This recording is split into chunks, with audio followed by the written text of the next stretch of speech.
Welcome to the Yes You Can podcast, a soft place to land for fit pros and aspiring entrepreneurs looking for a motivational cheerleader who's been through it all and believes your best life is about being brave and tapping into your magic.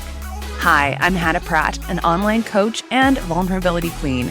I'm here ready to share my experiences through grief, life, and finding my place on the podium to help you level up. So grab a latte and a notebook and get ready to be inspired through the Yes You Can podcast. Hello, everyone, and welcome to another episode of the Yes You Can podcast. I am so excited for today's guest. In dreaming up this season's guests and topics for the podcast, I was like, honestly, I've been in a funk. I have been in a funk with recording, with putting out content. When I first started really focusing in on fitness education, fitness mentorship in 2021, I was one of one. There was a few others maybe, and now the space, there's so many creators, and it that's great, but it also feels like I'm hearing a lot of the same message, and it's almost like gotten in my head a little bit, asking me or requiring me to sort of self-reflect and be like, what am I saying that's different? Because a lot of the message I used to say have been amplified and other creators are saying them now, which is great.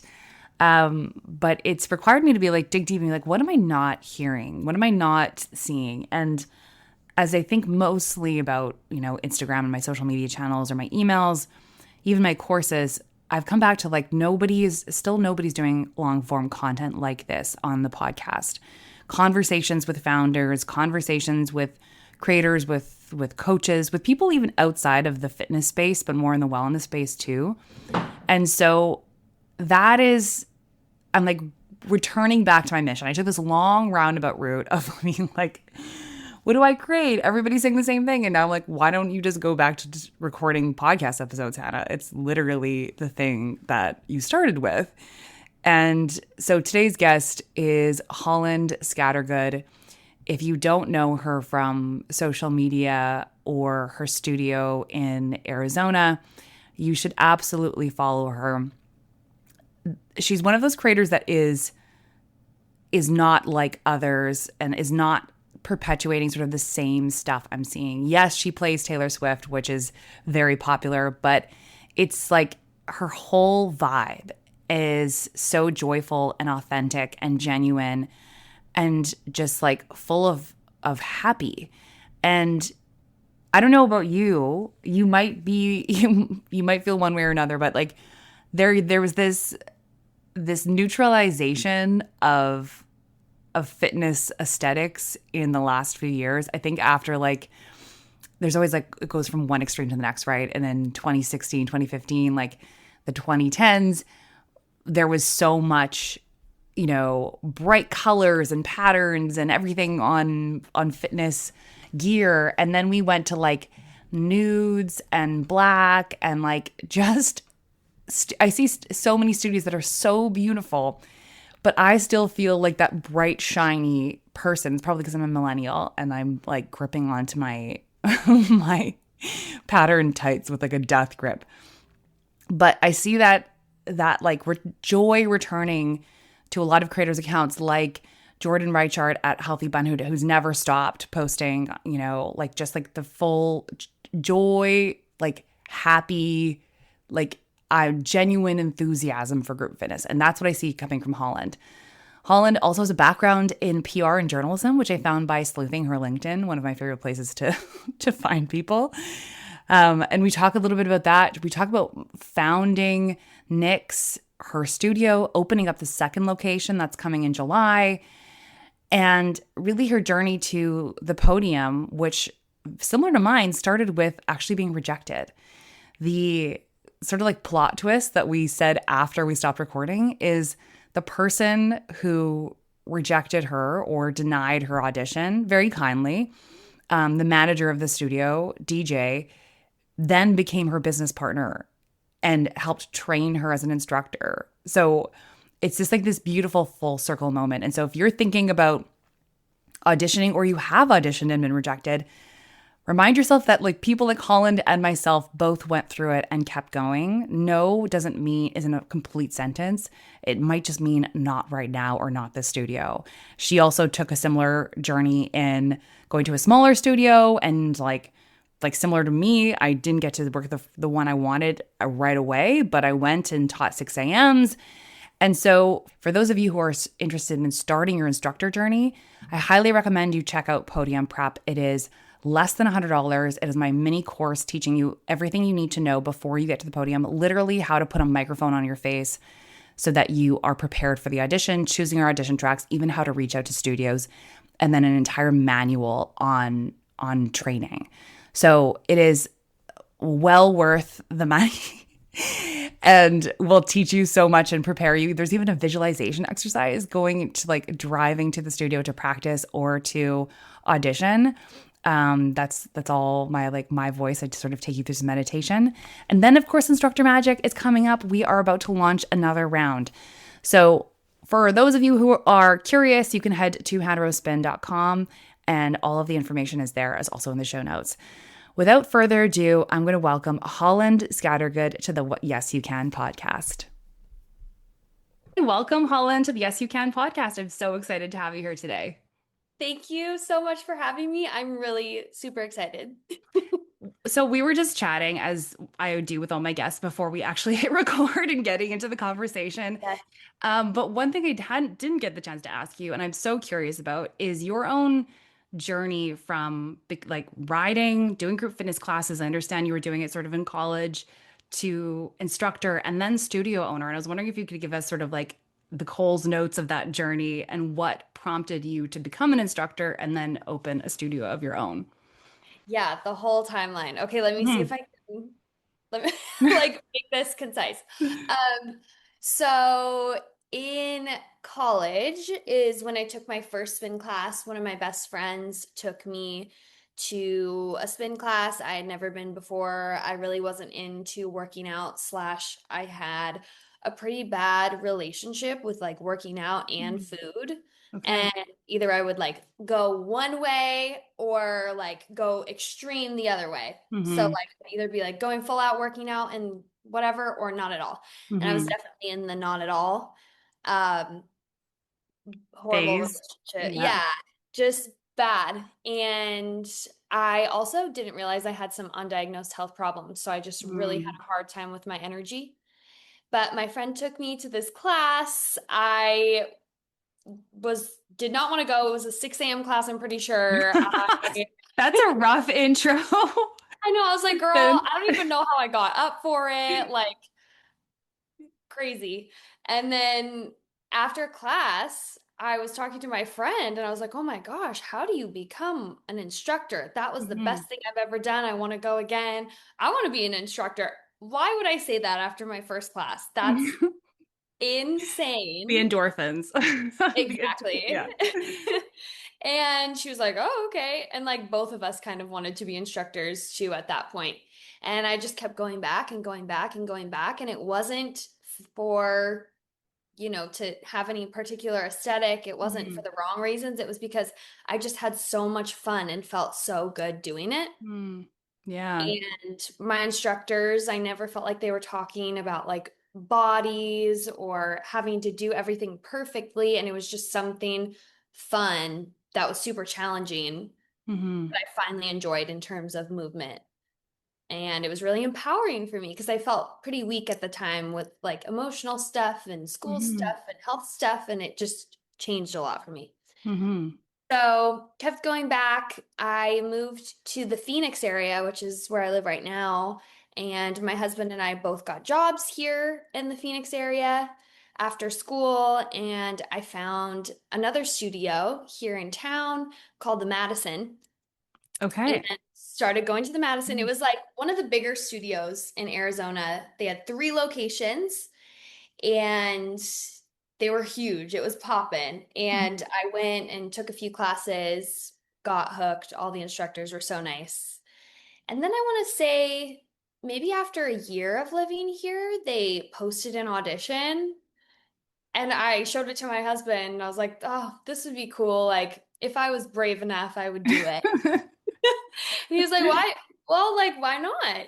Why not? It's Mhm. not requiring any experience. You might as well. And so I applied and pretty much, I mean, I had no experience and there were so many people going out for this audition. It was like an immediate rejection Oh, from this. wow. And I Okay. went in like inexperienced. I did it. Yeah. So immediate rejection. And so I didn't let it defeat me. Hmm. I emailed the manager back. I said, okay, thank you for that. What do I have to do to get this job? Hmm. And the manager emailed me back and said, we're looking for maybe a little bit more experience. Like, go try to get some experience somewhere else if you can in your free time until we do another audition if you really want this, and then come back and try again. And the manager knew me. I took his classes all the time.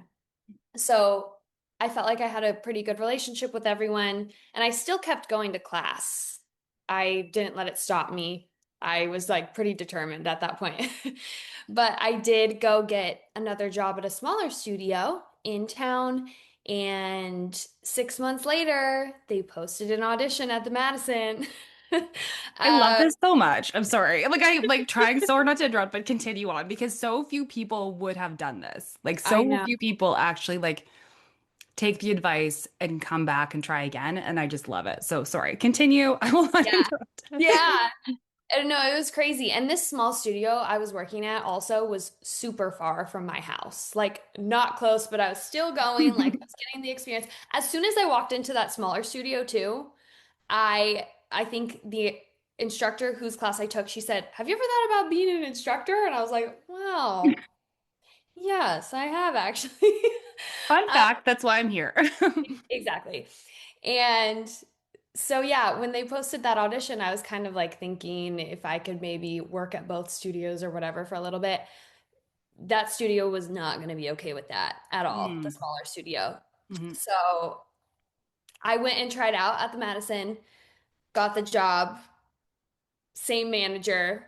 He hired me like I'm pretty sure I got the acceptance email like the day of after my Amazing. audition. And the rest is history there. I worked there until it closed in 2023, which was so insane. Mm. Like all of the locations slowly started to get the news that they were closing, and I was mainly at our Tempe location, and we hadn't gotten a notice that the business was closing, but all the like the Scottsdale location, the Phoenix location had all been notified that they were closing. And we thought we were good. We thought there was going to be one location left. And then a month before they closed their doors, they had like a Zoom call and they were like, we're closing, so bye. And I was like, Wow.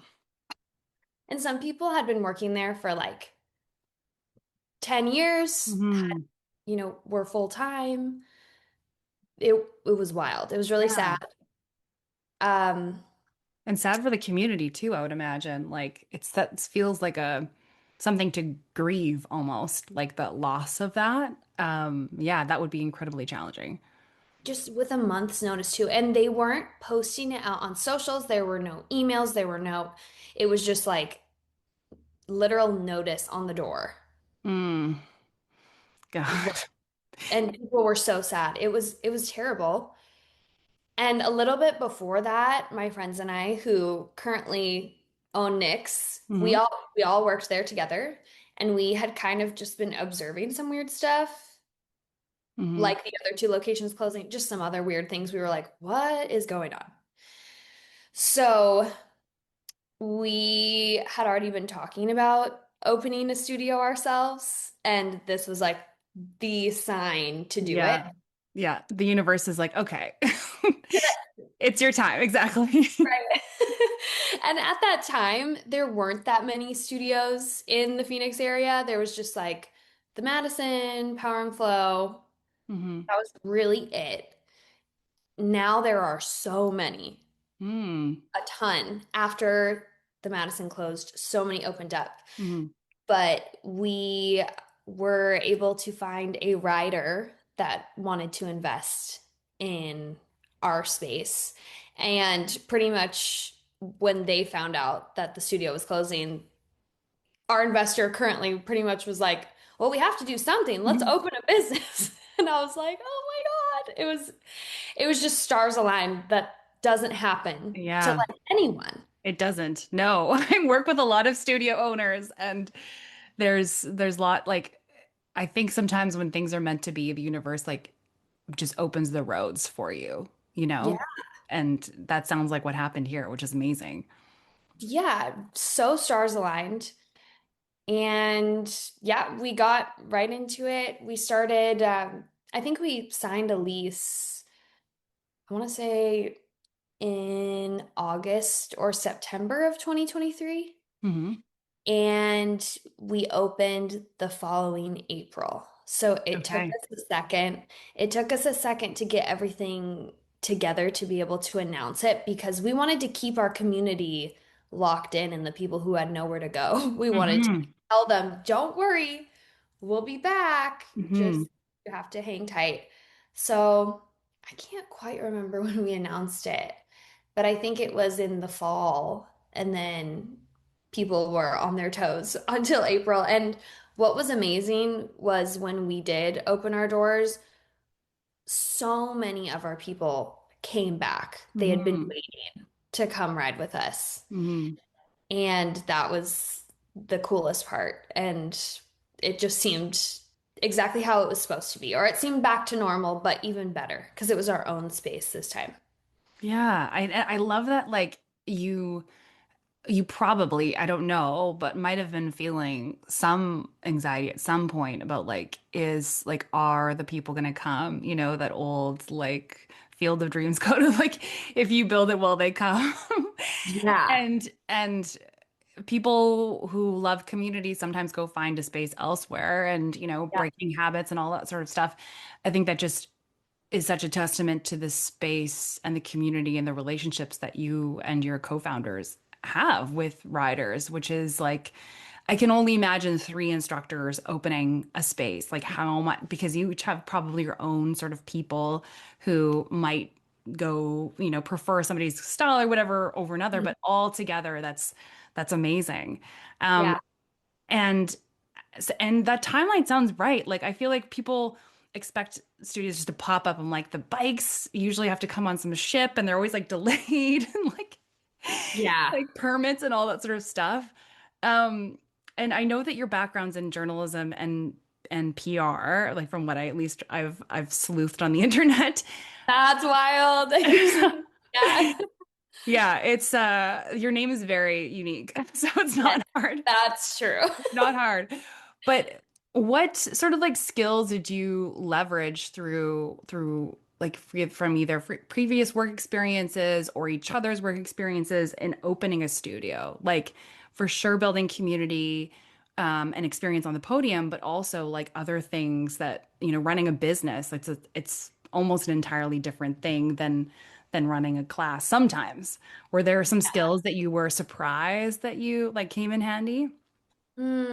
I think that honestly, in terms of like instructing and building community, I think my journalism degree helped me a lot. Hmm. I was always talking to people, interviewing people. I did like broadcast journalism stuff. I did the Mm, local TV station yeah. at school, and I was just not super afraid to talk to people and be in front of people. Hmm. So that helped me a lot. I also worked with kids in college and Mm, I did a youth group, which is crazy because I am not religious like literally at all anymore, but I was a youth group leader in college. And so I was always like building connections, hanging out with mm, kids and stuff. And I think that really helped me in instructing because I knew how to build community and hmm. talk with people and build connections just out of nothing. Yeah. Yeah. That always that was something random that came in handy for me. I would say like marketing and social media from doing stuff with PR and how it Hmm. evolved. And in terms of business, I really did not know much, but our investor knows so much and has been teaching us since day one how to run Mm. a business. And he is so in depth. He takes us through literally everything, all the financials. Like he does not let us not understand what's going on. Hmm. So he kind of did this as a passion project and he loved our classes and he really was just passionate about making this business work and he really believed in us. And so he really wants to set us up for success. Hmm. So he takes us through everything. I'm not good with numbers, but I'm very thankful that he never keeps anything from us. We have a very similar situation in Winnipeg with a really, experienced investor who's like sort of the backbone, who was a rider. And when we were talking about sort of divesting Wheelhouse from Vault and all of that, he stepped in and it's been, amazing in providing us the support that we need along with that expertise.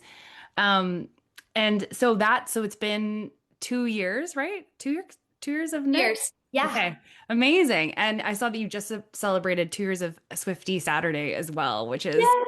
I love a running theme. Like we were just talking before we started hitting record. I, have a 7 year running Rise and Rap theme, which is yours. Like, are people gonna get tired of this? And Never. with similar to Taylor Swift, like there's hip hop just keeps, coming with new songs. Plus, most of my riders are like millennials or, even older, and they love the old school stuff. So Yeah. it never seems to be too repetitive. I'm curious about like staying on the theme of your business and learning all these things, becoming a leader to other instructors. And now you're going on tour, you're about to visit Canada. And like our friends at Sweat and Tonic, which in Toronto, which is a studio I love, and some folks I knew have known who've taught there. How did that shift for you in terms of being an instructor and then like stepping into more of like a mentorship role, both for your team and for other coaches sort of internationally? It's it's just so crazy how it evolved. Literally how this happened is I had my email in my bio on Instagram and a studio reached out to me.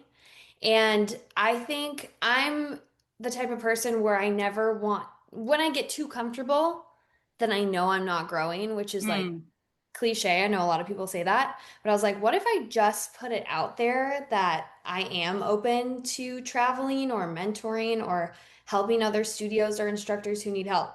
And hmm.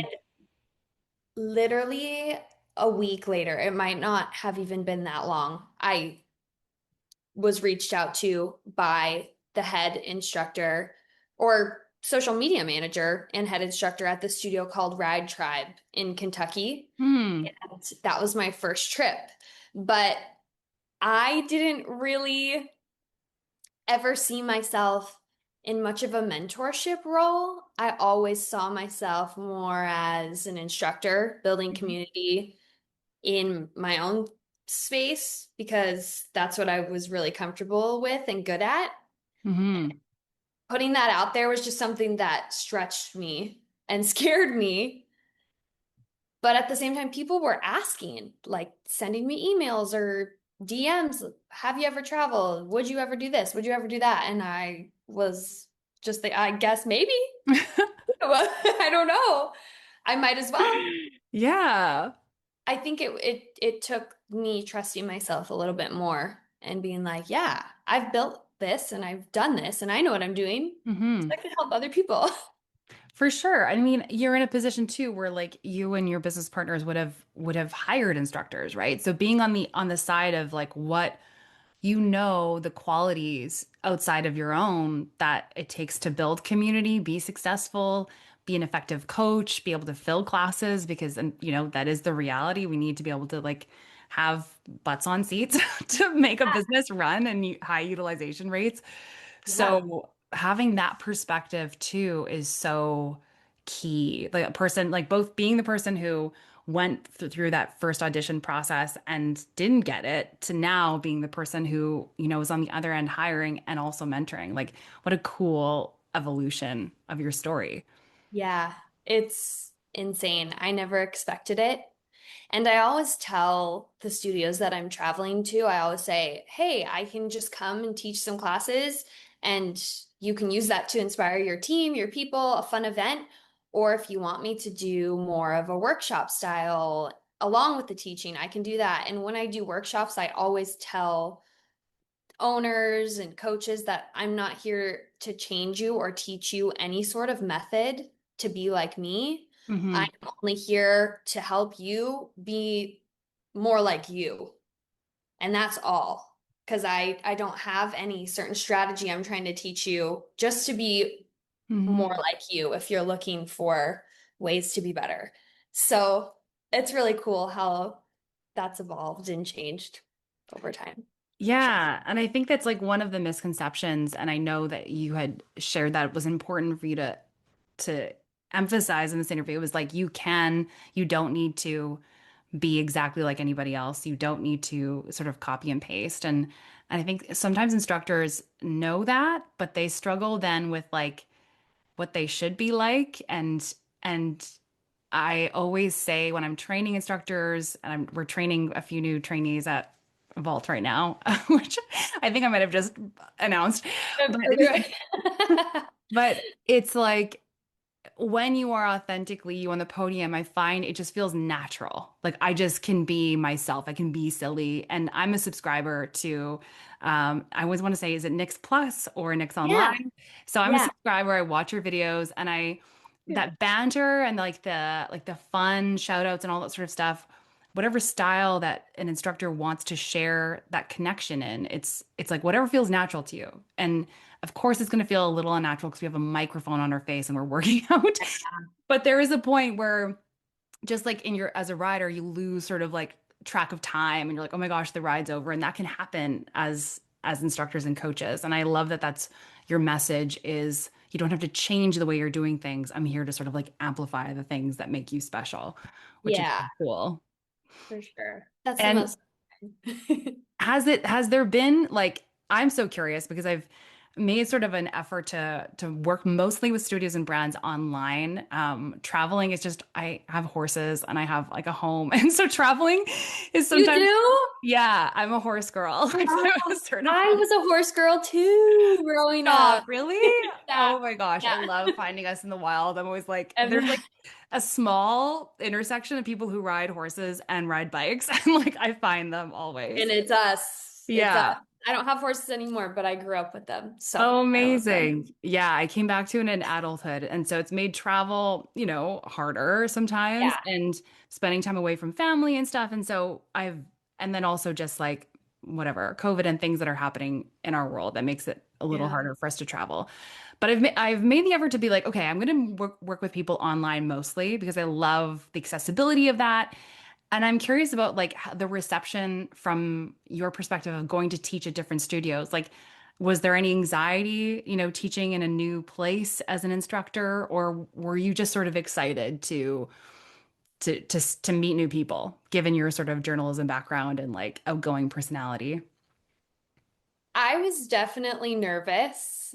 I am always, I don't know why I always have this fear that people aren't going to like my music. Hmm. I I don't know why. I just feel like sometimes I play songs that maybe you wouldn't typically hear in a class, but then again, I'm thinking maybe that's just here in Arizona. There are not a lot of people that play pop music Okay. in Arizona, and so I'm always in my head like, this is so niche. Is anyone going to know this? I do spiral about the music, and then I have to remind myself of like, I just need to play what I love and what I'm passionate about because these people literally hired me to Hmm. bring who I am and this kind of stuff I like to their studio. So that was something that I was nervous about and really overthought playlisting and stuff.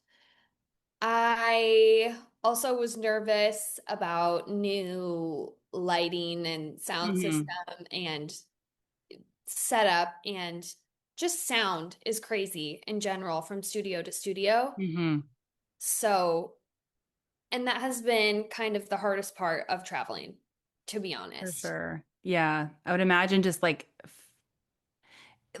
we have a really fantastic sound system. Like whenever we have external people come in, they're like, whoa, I'm like, I know. And this is other things about me. I used to be a DJ. And so, like, a club DJ, which is where I bring a lot of my inspiration from. And so I'm very, like, people will be okay with a blurry photo or video. They will not be okay with like a bad sound, like audio on something, which is Yup. also why I care about podcast audio. And so being in a class, if something's like way too loud or you can tell that a speaker's blown or like the sub is zzz, and you're like, Yup. okay, that's all I'm hearing, and my monitor isn't there or whatever. Like sometimes they've coached instructors and they talk about how they're losing their voices and they can't hear themselves. And I'm like, do you have a monitor? And they're like, Yeah. what's that? I'm like, okay, so it's a speaker Yeah. that faces you, and that's probably why you're having these vocal issues, is because you Yup. can't hear it. So I would imagine that would be, yeah, just interesting and like test your skills to be adaptable and flexible as you go to new spaces.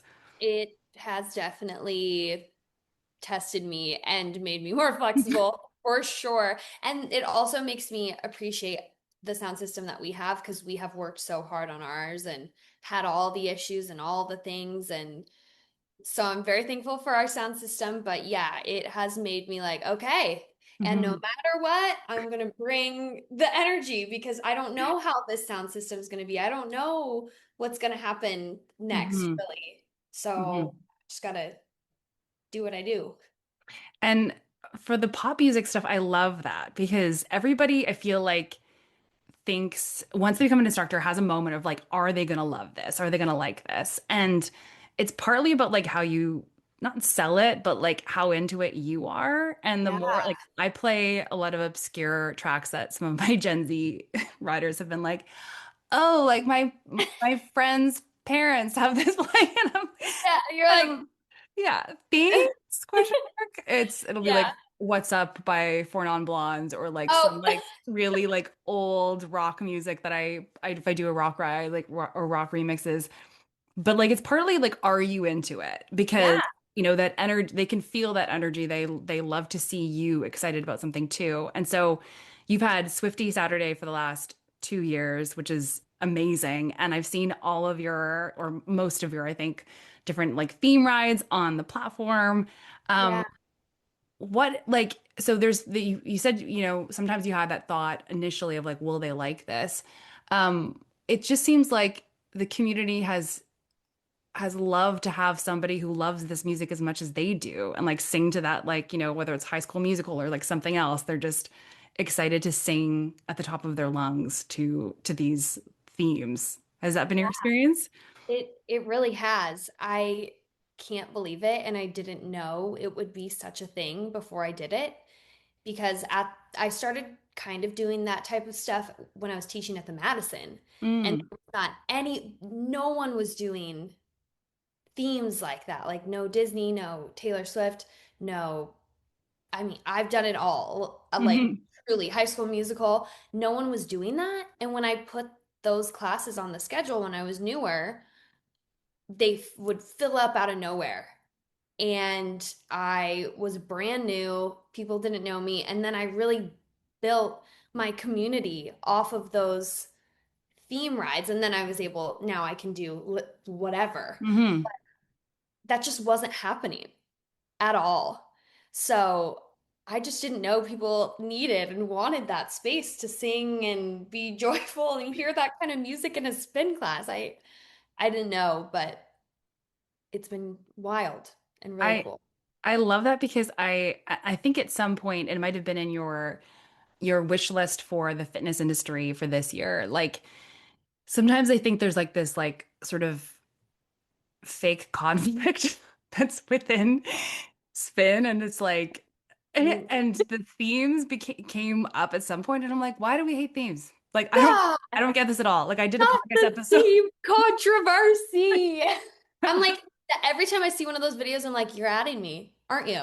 Just say it. Just tag me. Why don't you just tag me?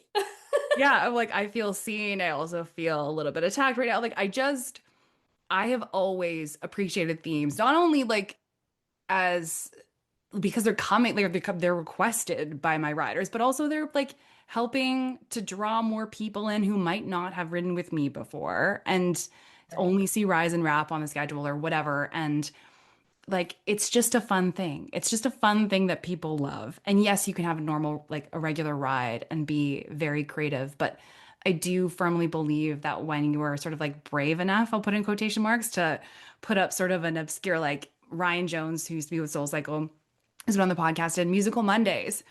And he did like Musical Mondays every Monday at like 8 p.m. on a Monday. And it just became this huge thing. And I'm like, why do we try and pretend like that's a bad thing? Like, it's That not. is so cool. Like if you, I wish I was into musicals like that because I would be doing that. That is that is amazing.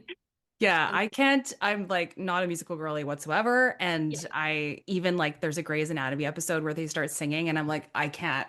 I can't. I'm Right. like, why is there a musical episode? Nobody Yeah. wanted this at Yeah. all. But I respect musical people, and my best friend loves them. So yeah, he would love it. He would go to a theme ride for sure.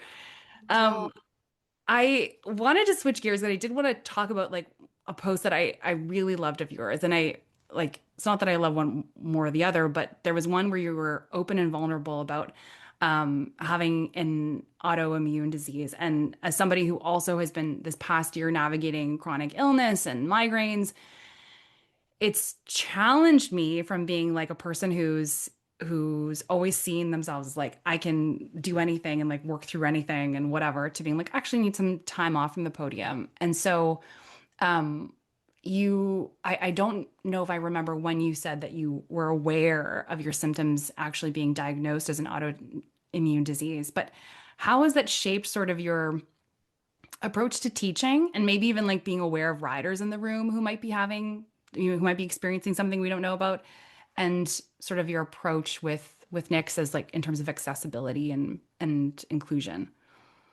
it's really interesting. I was diagnosed with my first autoimmune disease when I was about 2 or 3 years old. Oh, wow.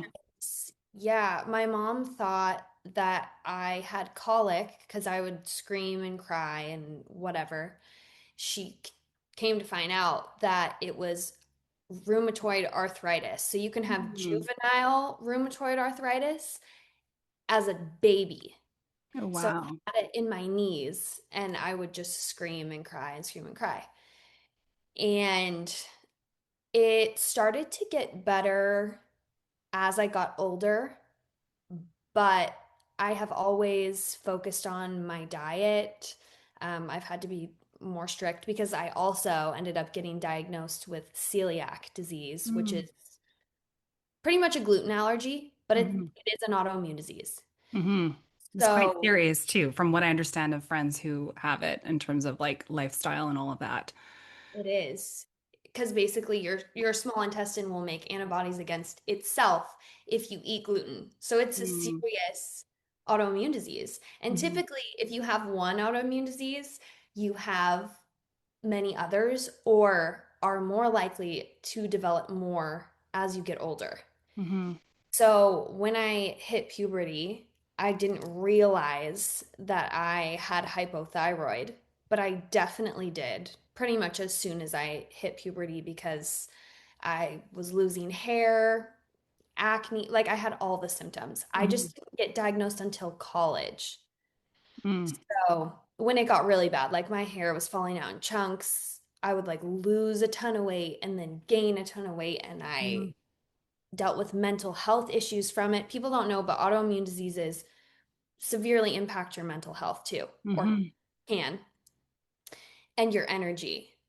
So I got onto thyroid medication when I was in college, and it was kind of like a quick fix. I really have always been cautious about my diet and what I eat Hmm.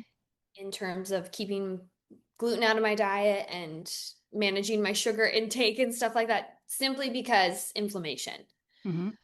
But finding my thyroid medication was kind of a quick fix until probably like 2 years ago when we opened NYX. It really was working real good. Hmm. And then I got stressed. I'm in my late 20s now, and I just started getting like pretty much all of my symptoms back from being Mhm. so stressed. I thought I was good. I thought the medication was gonna just keep everything at bay. I was fine. I was the energetic, happy, like lighthearted person all the time. And opening NYX was a really big wake up call because I was so stressed and getting no sleep. And pretty much all my symptoms came back. I had to change my medicine multiple times. Mhm.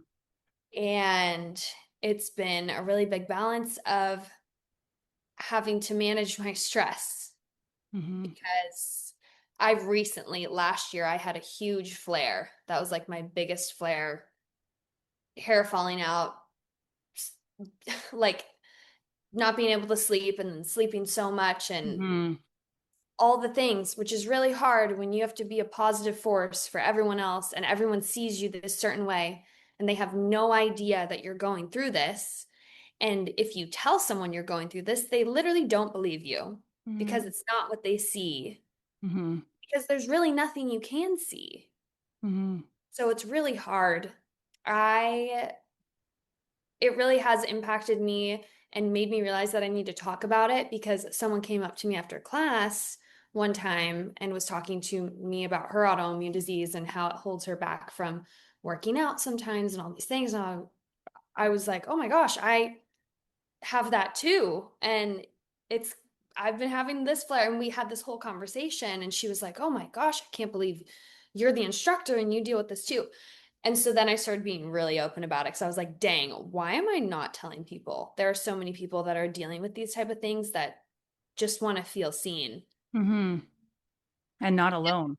and not alone. And when your fitness instructor is up there and they're like your role model and they have so much energy, and it just makes you more relatable. And I never want to be unrelatable. I want to be with my people and let them know that we're all going to have off days and it's okay to not have a lot of energy on certain days because I don't either. And I'm Mhm. there with them, and ultimately coming to class and moving your body helps in the long run, but not all the time. But Yeah, and especially even just from a connection perspective too. Sometimes like I've had people with acute injuries like and they're like I'm just going to sit on this bike cuz I actually just need to hear you today. And I'm like, "Okay, you've got a yeah. neck brace on, Jen. Please don't like please Yeah. don't." But it's true like people come to us for community and you mentioned being a youth group leader in the past. I'm like I come from a undergrad of I went to a theology school even though it was just for volleyball. And so like it Yeah. was kind of very similar and I happened to take a preaching 101 course because it's the only like oral communication class available at the time I wanted. And what I realized is like a lot of people still go to church. A lot of people still go to like, more traditional places of finding inspiration and motivation and community and stuff. But a lot of people have moved that or it's involved to group fitness sort of like spaces where that's where they find people who understand them and can speak to their soul and, like just give them that boost physically and mentally. So I want to applaud you for sharing all of that because it is like the internet can be cruel and you have a large following and I clap back real hard at people who try and say anything to me. And I have Yeah. like a fraction of the people who follow me. And usually I match their energy, which I need to probably stop at some point. But it is a vulnerable thing. I It's think hard. it's definitely hard. I think that like that perspective is so important for you to have and for your business to have too is like understanding people when we talk about like advanced riders versus I'm like sometimes I show up now and I like if I'm having a bad day with what I'm dealing with like where I get really dizzy I'm not going to be running out of the saddle and I'm an instructor so I don't necessarily want to have that expectation on me and just Yeah. we realize that people are like that too. And your diehards who are front row might want to take a scene B on the side. Doesn't mean they hate you. Doesn't mean they're not coming to class, like whatever. It's just they need that day. Um, Right.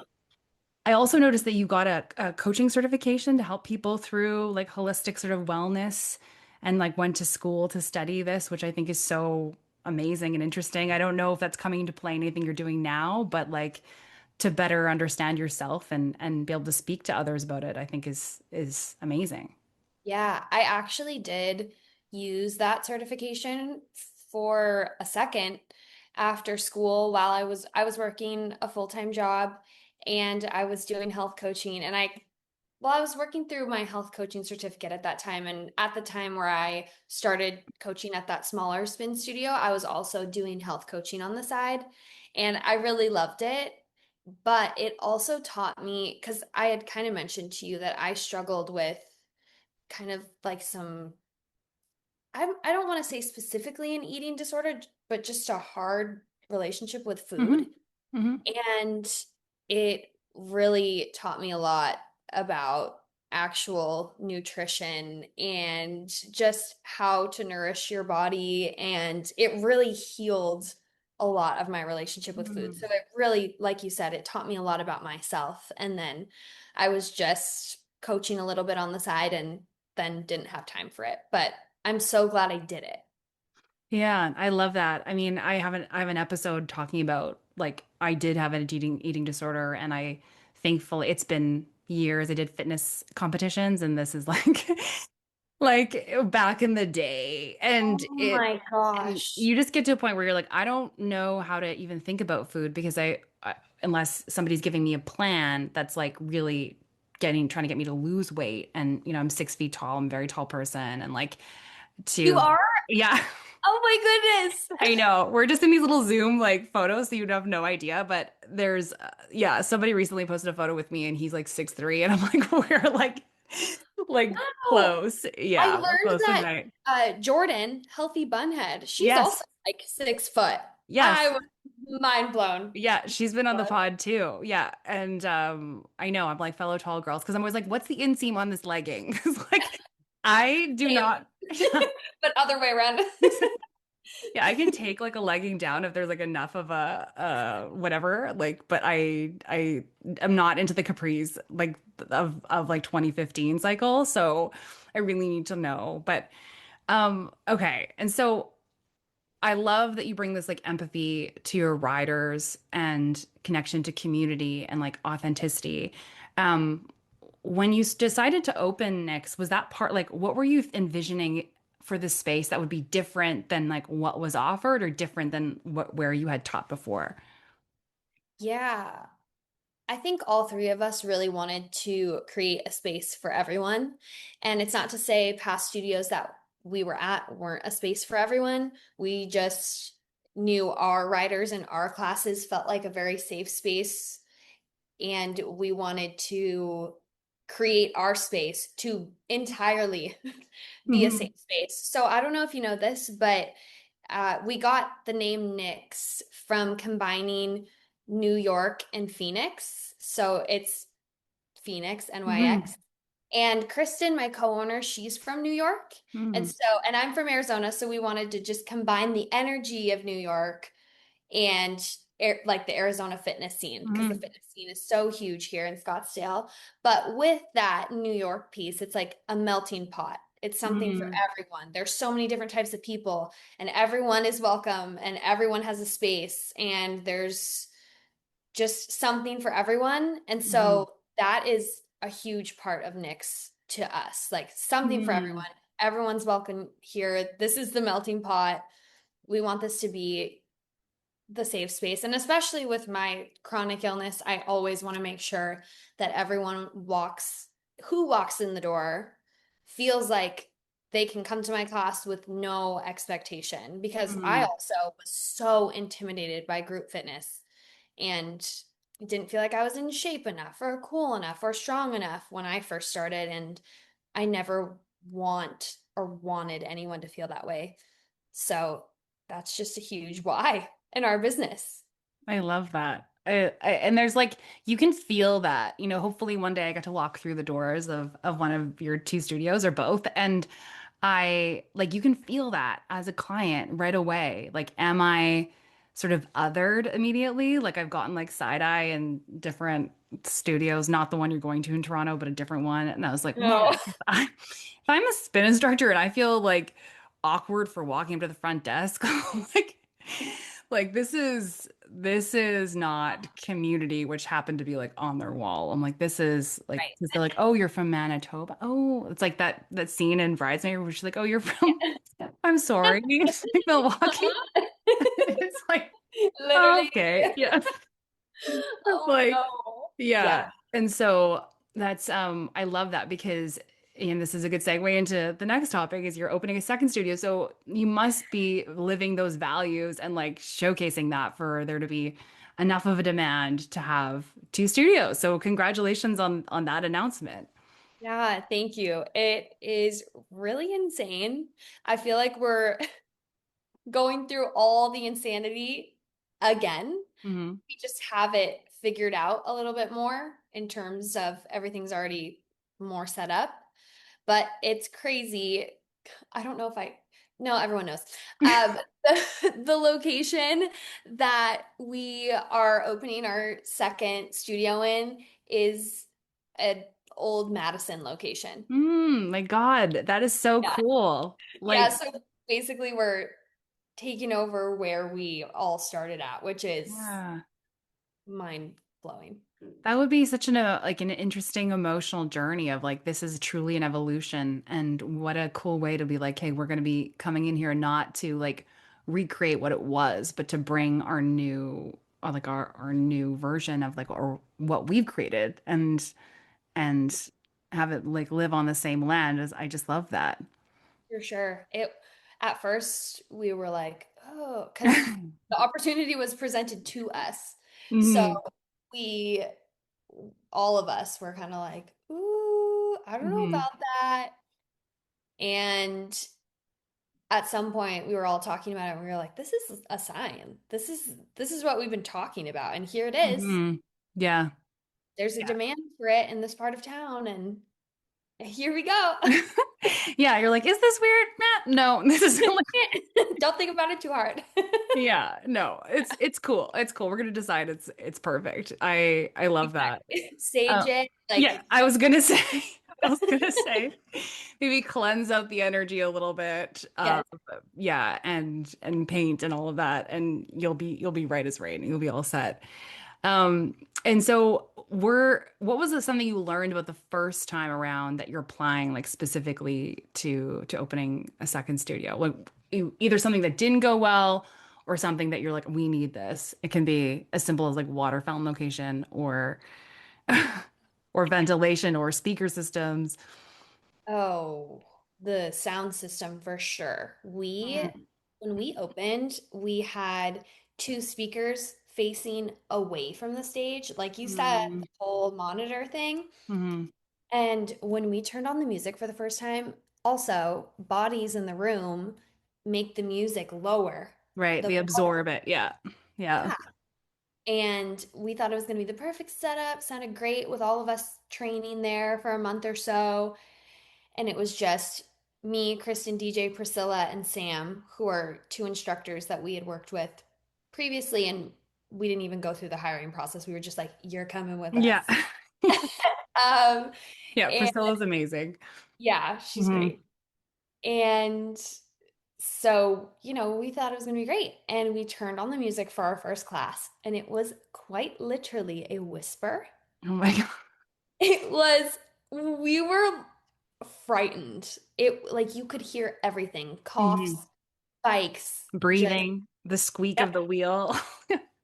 And it took us months to figure it out. We Mm, tried all these different things, speaker position. It was just a mess. But I will say through that is how the super sing-along rides started. mm, So the excitement for theme rides at that point, the riders don't really notice that the sound is, hmm. they just were there for the vibes. And that's how people got really into singing in my classes and everyone's classes, honestly.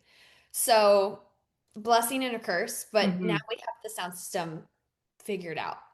Amazing. I have a studio client who's going through bit of a bit of that a few months after opening and just like trying different things and it's like people should be hired to know how to do this. But for some reason there's just that's why I said I don't trust tech at the beginning from being a DJ. Like you're just like, why is the song playing backwards for absolutely no reason? And you're like, yeah, Yeah, like, this is just, it's one of the reasons I stopped DJing. I was like, I can't handle the anxiety and stress of like setting up my turntables at a new space every single time.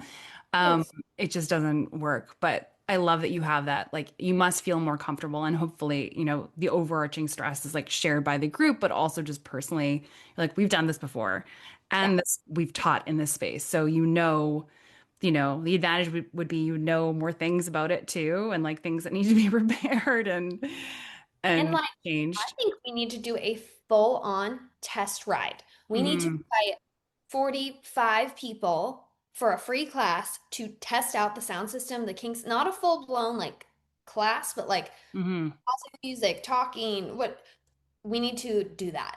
Hmm. 'Cause that is going to set us up for success for the first actual classes. Yeah. Yeah. The whisper that you were mentioning. And like that impacts your voice too, like I'm big on voice care for instructors and when you feel like you can't hear yourself, it's like it's challenging. So I'm glad that you're going to this feeling, more like you've got that on lock in terms of the sound. What's the opening date? We don't have an exact date, but we're hoping that we're going to open in July. Amazing. That's Yeah, we just hired our full instructor team that's going to go through training. So they Mhm. still have to go through the training and all of that, but we just sent out acceptances and we hired our full front desk staff. Amazing. And did you have to hire quite a few more instructors because of like just to fulfill the classes and availability and all of that?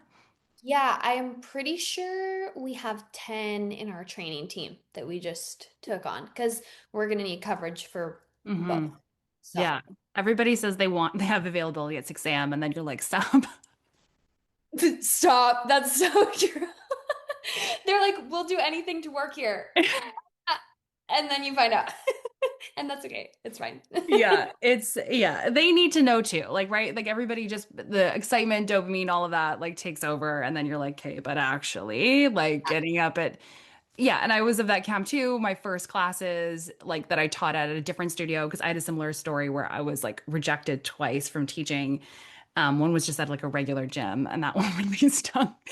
But that was in like 2009 and so yeah, like dealing with like, but I was like, I'll take what I can get. I'll teach the 6 a.m. Tuesdays and Thursdays in the summer when there's 4 people, 5 people, and just like figure it out. And it makes you a better instructor if you put in the work for those times, especially teaching to 6 a.m. classes because they can be a little bit different than, 9:30 noon, your evening class folks too. Like there's people, and then they can also be exactly the same. I'm like, I've done theme rides at 6 a.m. and treat them like it's Friday night and it's nobody.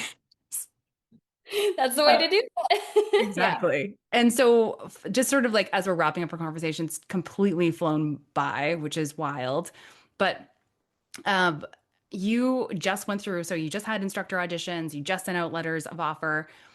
And when you were sharing some things you want to talk about today, you were talking about, that message of being authentically you, and we don't all have to be the same. Did you see that come through your auditions? And like, what type of advice would you have for an aspiring instructor? Yeah, we really did. In the people that we selected, that is something that we were looking for. And so many people that tried out were absolutely amazing. Hmm. And it doesn't mean that they won't come on with us eventually, but we really did go for people who we felt had a really strong sense of self and Hmm.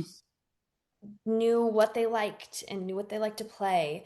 And in their interviews, when we would ask them, what they liked about us, they would mention, we love that your studio and your instructors are all authentically themselves. And that's something that pretty much everyone that we put onto our training team said in their interview. And we're like, yes, that's what we're looking for because we Hmm. can still train you. You don't have to be perfect right now, but we want to see that from you because that's what we're Hmm. looking We're not looking for what the ideal copy and paste instructor is. We're looking for someone who can be themselves and who's a nice person and who shows good character traits as Mm-hmm. well.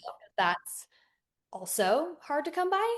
Mm-hmm. And yeah, but we had amazing people try out, and I hope that they continue. Like, there are some people, I really hope that everyone continues to try out again. And I hope Mm-hmm. people don't lose hope, because I never did, and you never did, and you Yeah. kept coming back. And that says a lot about your character too. But yeah, we definitely were looking for people who were really passionate about being themselves.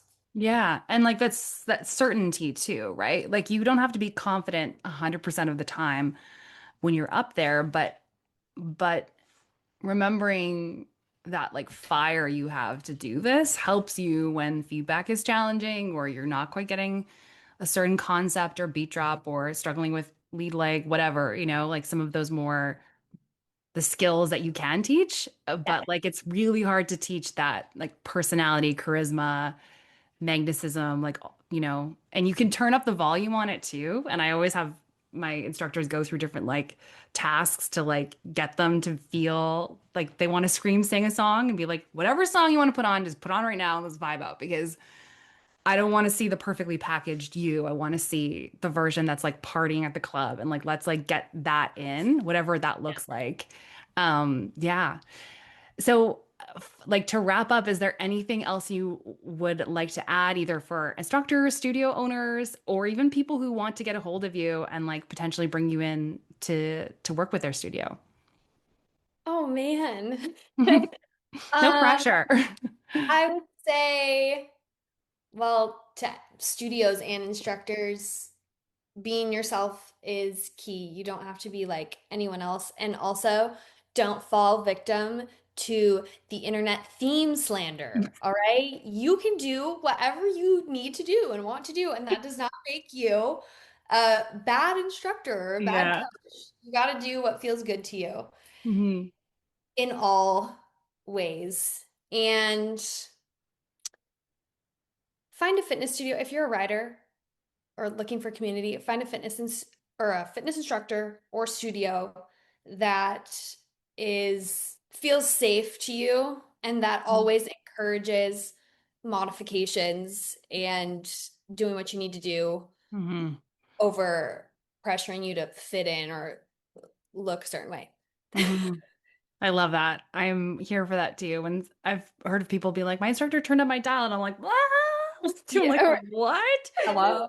Yeah, And like, then if you want me to come to your studio, I would love to just bring you good vibes, but no mhm. pressure. I'm always here, and you can come visit me too. So, Amazing. You're about to get like an international like like representation of people who come to visit your studios in Arizona. Holland, it's been an absolute pleasure. I've just, as I said to you before we started recording, I think that you bring such a joyful, like pure energy. Like I know you wear a lot of pink, but I almost feel like yellow, like as a vibe. oh, And it's among like a lot of fear mongering in the fitness industry. It's so refreshing to have us like be reminded of why we do this as instructors and also how fun it can be and just like full of joy, as I mentioned. And I see that from your videos when I ride with you, and I hope to do that one day in person too. So thank you again so much for coming on the podcast. I hope I get to see you in person too. And thank you. And I also feel like I could talk to you a long time. So hopefully we talk again soon. Maybe one year this will be like a 2 hour like podcast like they have. I would love Okay. Thanks it. so much. Thank you. I appreciate you. Thanks for listening all the way to the end of the Yes You Can podcast. If you loved this one, I would so appreciate a rating and a review on Apple Podcasts. That lets others know that, hey, this is a good podcast and it's worthwhile to listen to. If you really loved it, make sure to share with somebody you love who could benefit from a little magic and motivation in their lives. Thanks so much, friends, and have a great day.